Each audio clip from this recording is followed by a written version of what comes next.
ओम श्री गुरुवे नमः। ओम श्री श्री गणेशाय नमः। हम श्री रामकृष्ण परमहंस के बारे में जानने का कुछ प्रयत्न कर रहे थे। प्रस्तुत है अगली कड़ी। रामकृष्ण की जिस तरह की अवस्था थी, इस अवस्था में श्री रामकृष्ण कभी इतने बाह्य ज्ञान शून्य हो जाते थे कि कब धोती पहने हुए ही उन्हें मल त्याग हो जाता उन्हें ज्ञात ही नहीं होता था। और उसी असुचि अवस्था में मंदिर जाकर देव मूर्ति का स्पर्श करते। मंदिर में कर्मचारी उनका यह पिशाच भाव देखकर बड़े क्रुद्ध होते। पूजा करते समय वे कभी कभी अद्वैत भाव में ऐसे डूब जाते कि उनका सेव्य सेवक भाव त्रोहित हो जाता और वे अपने आप को तथा सब जीवों को माता का ही रूप मानने लगते। एक समय की बात है कि मंदिर में एक बिल्ली म्याऊ म्याऊ करती हुई आई। उस बिल्ली को देवी को अर्पित नैवेद्य खिलाते हुए वे बोले, माँ तू ही बिल्ली के रूप में म्याऊ म्याऊ कर रही है, तो ले इस नैवेद्य को तू ही खा। जब उन्होंने विष्ठा लेकर पूजा की थी तब उनका पिशाच भाव स्पष्ट दिखाई पड़ता था। उन्होंने विष्ठा को अपनी जीभ से छुआ था तथा बहुतेरे ने उन्हें साक्षात पिशाचत समझ लिया था। श्री रामकृष्ण और कनक। भगवान श्री रामकृष्ण का मुख्य उपदेश था, कामनी कंचन का त्याग किए बिना ईश्वर की प्राप्ति नहीं हो सकती। इस बात का दृढ़ निश्चय अपने मन में कराने के लिए वे एक हाथ में रुपया और दूसरे हाथ में मिट्टी लेकर कहते, रुपया मिट्टी है और मिट्टी रुपया है। इस प्रकार कहते कहते अंत में उनकी ऐसी अवस्था हो गई कि वे धातु को छू नहीं सकते थे। यदि किसी धातु का स्पर्श हो जाता तो उनका हाथ अपने आप टेढ़ा सा हो जाता था।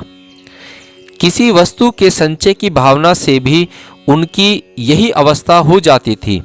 एक दिन उद्यान में घुसते समय उन्हें एक पका हुआ आम पड़ा मिला। उसे देख वे उठा लाना चाहते थे, पर ज्यों ही उसे उठाने के लिए गए कि उनका हाथ टेढ़ा सा हो गया और वे उठा न सके। सुभाष चंद्र मल्लिक नाम के एक व्यक्ति परमहंस देव के परम भक्त थे। वे उनको बहुधा अपनी वाटिका में ले जाकर बाइबिल पढ़कर सुनाया करते। एक दिन वाटिका में परमहंस देव को दस्त की शिकायत हुई। उसकी निवृत्ति के लिए शंभू बाबू ने उन्हें कुछ अफीम दी। परमहंस देव ने आधी अफीम खा ली और आधी वहीं रख दी। लौटते समय उनका मन हुआ कि उस टुकड़े को साथ ले चलें, पर ज्यों ही वे उसे लेने लगे उनका हाथ टेढ़ा सा हो गया। इस कारण वे उस अफीम के टुकड़े को नहीं ला सके। एक बार मथुरा बाबू ने परमहंस जी के लिए एक अच्छा रेशमी कपड़ा ला दिया। वे उस कपड़े को पहनकर ध्यान करने लगे। ध्यान करने के पश्चात वे इष्ट देव को दंडवत करने लगे।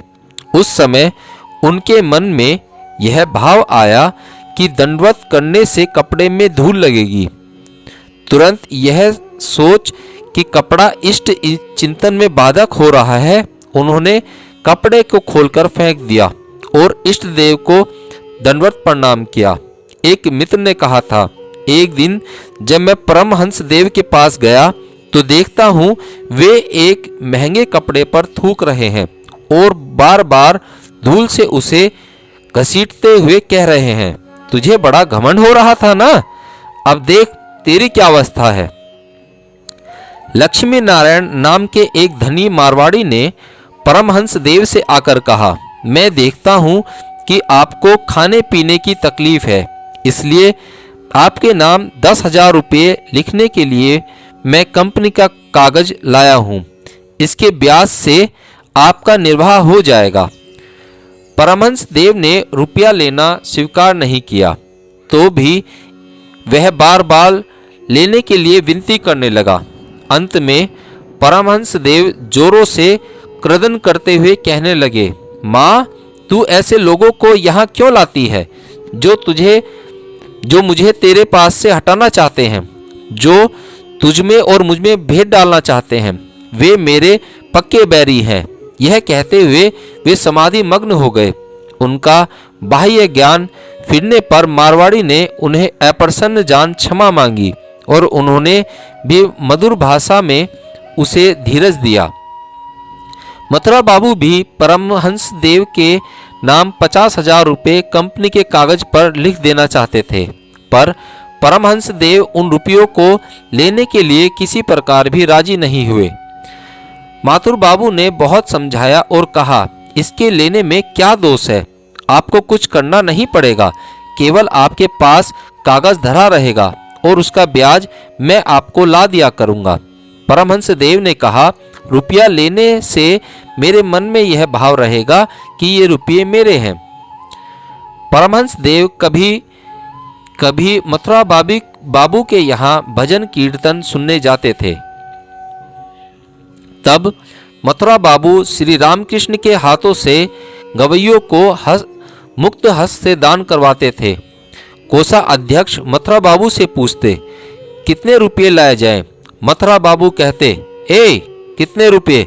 अच्छा, एक गड्डी नोट ले आओ। यह सुन कोषा अध्यक्ष सरकार बाबू 1000 रुपये की गड्डी लाकर रख देते। मथुरा बाबू 25-25 रुपये गिनकर परमहंस के पास अलग अलग पंक्ति में रख देते। जिस गवैये का भजन श्री रामकृष्ण को अच्छा लगता, एक हाथ से जितना मन में आता सामने रखे रुपये प्याले में रख गवैये की तरफ बढ़ा देते। जब मथुरा बाबू परमहंस को लेकर तीर्थ यात्रा करने गए तो उसमें 80,000 रुपये खर्च हुए थे। इसका कारण यह था कि परमहंस देव जिसे जो देने को कहते, मथुरा बाबू उसे वही देते थे। यात्रा में परमहंस देव ने मुक्त हस्त से लोगों को दान दिलवाया था। परमहंस देव की आज्ञा से ही मथुरा बाबू ने दक्षिणेश्वर कालीबाड़ी में नाट्य मंदिर में अमृत व्रत के अनुष्ठान में तथा अपने पैतृक स्थान और गुरु गृह स्थान में प्रचुर धन लगाया था।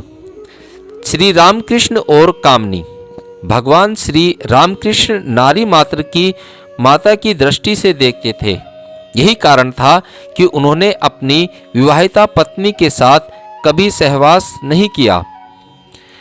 उनके भांजे हृदयराम ने तरुण रामकृष्ण को पत्नी के पास न जाते देख बहुत समझाया, पर उसका कोई परिणाम नहीं निकला। अंत में हृदयराम ने एक नौकरानी को समझा बुझाकर उसके द्वारा एक युवती स्त्री को बुलवाया और उसे रात में परमहंस देव के शयन गृह में भेज दिया। उसे देखते ही श्री रामकृष्ण मामा कहते हुए कमरे के बाहर निकल आए और हृदयराम की करनी जान उन्होंने उसकी बड़ी भर्त्सना की।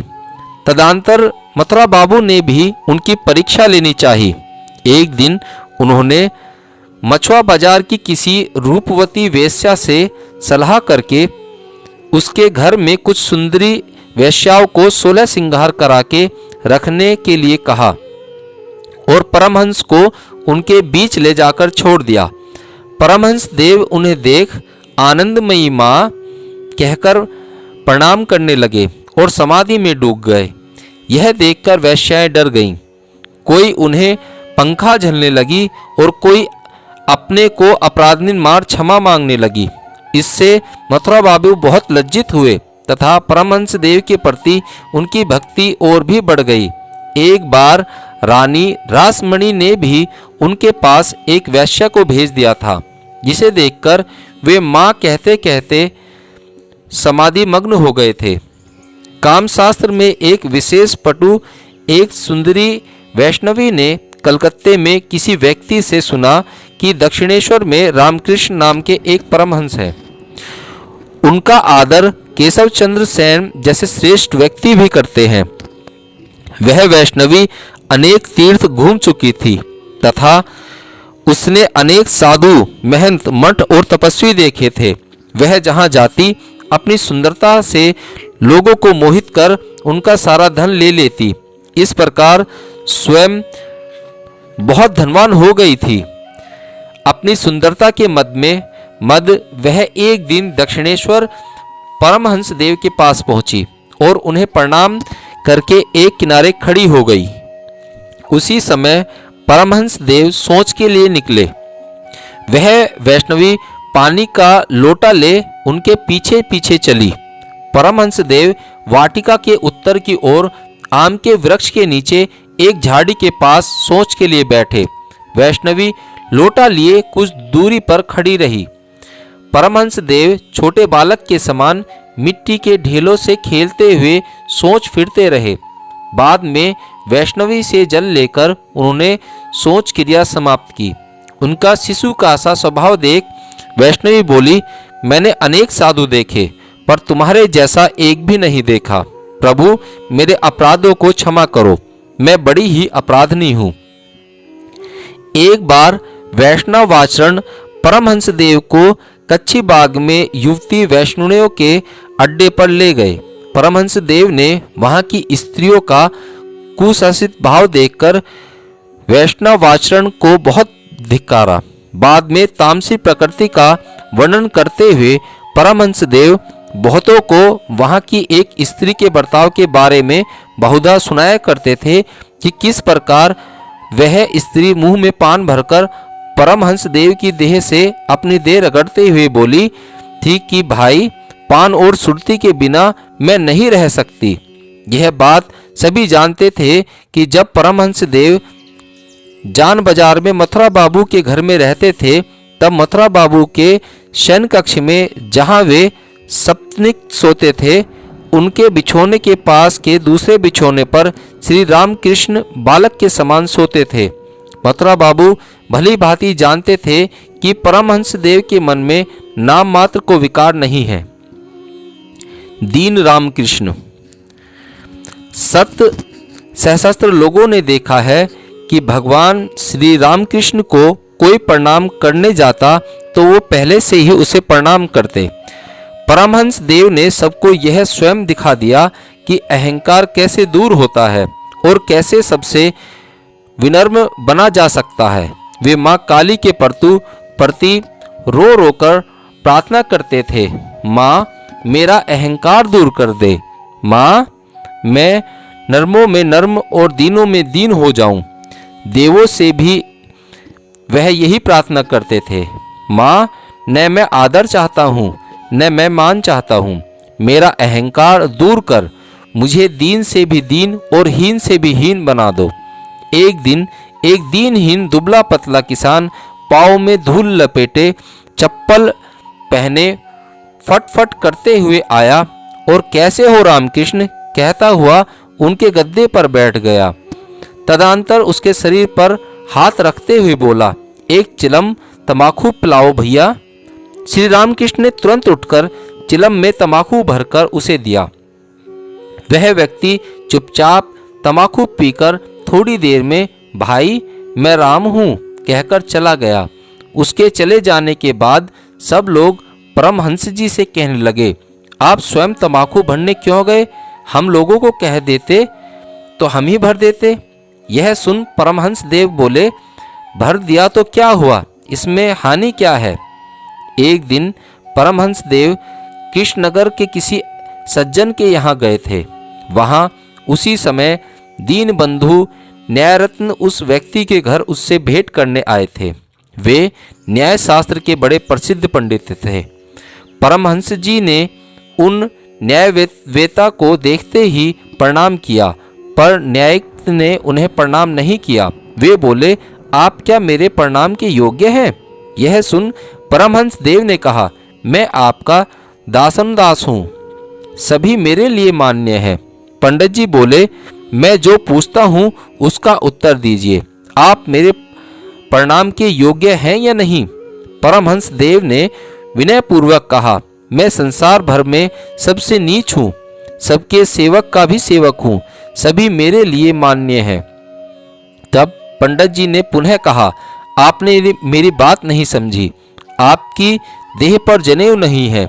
यदि आप सन्यासी हैं तो मैं आपको हाथ जोड़ूं, अतः पूछता हूँ कि क्या आप सन्यासी हैं? पर अहंकार शून्य रामकृष्ण ने अपने मुंह से नहीं कहा कि वे सन्यासी हैं। बहुत पूछने पर बोले, हाँ मैं सन्यासी हूँ। परमहंस देव एक दिन बगीचे में घूम रहे थे। उस समय कलकत्ते के एक प्रसिद्ध डॉक्टर वहां आए और उन्हें माली समझ जूही के फूल तोड़ने के लिए कहा। परमहंस देव ने कहा। उसी समय उनकी आज्ञा मान बहुत फूल उन्हें लाकर दिए। रोगावस्था में उनकी चिकित्सा करते समय उसी डॉक्टर ने आश्चर्य में भरकर कहा, यह मैंने क्या किया था? उन्हीं से तो मैंने उस दिन फूल तोड़ने के लिए कहा था। परमहंस देव विष्टा और चंदन को एक समान समझते थे।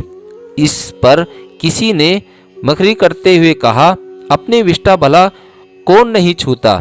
यह सुन परमहंस जी को लगा कि यह व्यक्ति तो ठीक ही कहता है।